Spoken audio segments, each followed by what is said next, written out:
وَلَا تُصَائِرْ خَدَّكَ لِلنَّاسِ، اور پھر تم نے غرور کی وجہ سے لوگوں سے اپنا رخ نہیں پھیرنا۔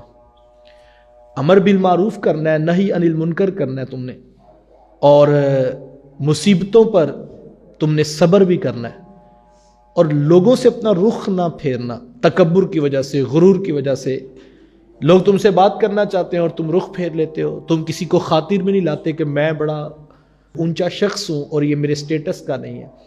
تم نے ایک ایک شخص کے ساتھ پیار اور محبت کا رشتہ نبھانا ہے اور لوگوں سے رخ نہ پھیرنا۔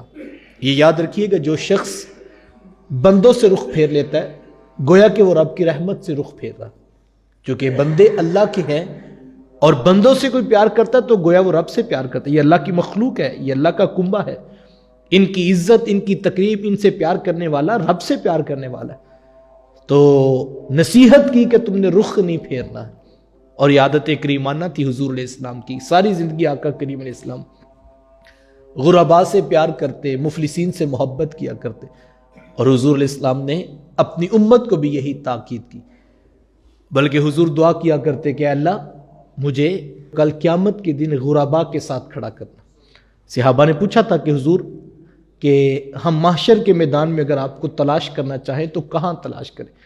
تو حضور فرمایا کہ تم مجھے غریبوں کے جھرمٹ میں تلاش کرنا، میں محمد غرباء کے پاس کھڑا ہوں گا۔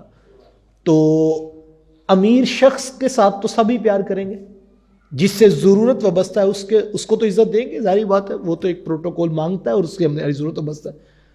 لیکن غرباء سے بھی پیار کیا جائے، اور یہ اسلام کا بنیادی تصور مساوات ہے۔ اور حضرت لقمان علیہ السلام نے اپنے بیٹے کو یہی نصیحت کی کہ ایک تو تم لوگوں سے رخ نہ پھیرنا، اور دوسرا وَلَا تَمْشِ فِي الْأَرْضِ مَرَحًا، اور زمین پر اکڑ اکڑ کے نہ چلنا۔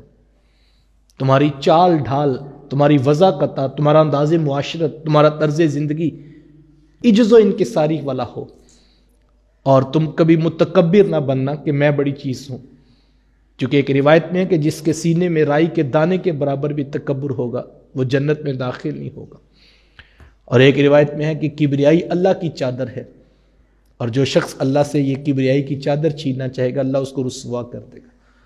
صرف تکبر اسی کو زیبا ہے، چونکہ وہ خالق ارض و سماوات ہے، وہ مالک عرش و سماوات ہے، تو تکبر اسی کو زیبا ہے۔ ہم تو بندے ہیں، ہم تو محتاج ہیں اس کے، تو جو محتاج ہوں ان کو تکبر زیبا نہیں ہے۔ اور زمین پر اکڑ اکڑ کر چلنے والوں کو قرآن نے دوسرے مقام پر کہا کہ زمین پر اکڑ اکڑ کے نہ چلو، اِنَّكَ لَن تَخْرِقَ الْأَرْضَ وَلَن تَبْلُغَ الْجِبَالَ طُولًا، نہ تو تم زمین کو پھاڑ سکتے ہو، نہ تم پہاڑوں کی بلندیوں کو چھو سکتے ہو۔ تکبر کس بات کا ہے؟ نہ تو تم اتنے بلند ہو کہ تم پہاڑوں تک پہنچ جاؤ، اور نہ تم اتنے طاقتور ہو کہ تم زمین کو پھاڑ کے رکھ دو۔ تو تم تو عاجز ہو، تم تو ناتواں ہو، تم تو کمزور ہو، تو تمہیں عجز و انکساری کی ہی زندگی گزارنی چاہیے۔ ہمیں اپنی اولادوں کے سینوں میں یہ چیز رکھنی چاہیے، اور ان کو بتانا چاہیے کہ بندے رب کے بندے ہوتے ہیں، ان کے ساتھ پیار کرنا چاہیے، ان کے ساتھ مساوات، عدل و انصاف کو قائم رکھنا چاہیے۔ اور یہ آقا کریم علیہ السلام کی واضح تعلیمات ہیں۔ خطبہ حجۃ الوداع دیتے ہوئے فرمایا تھا، کسی کالے کو کسی گورے پر، کسی گورے کو کسی کالے پر، کسی عربی کو کسی اجمی پر، کسی اجمی کو کسی عربی پر کوئی فضیلت نہیں ہے۔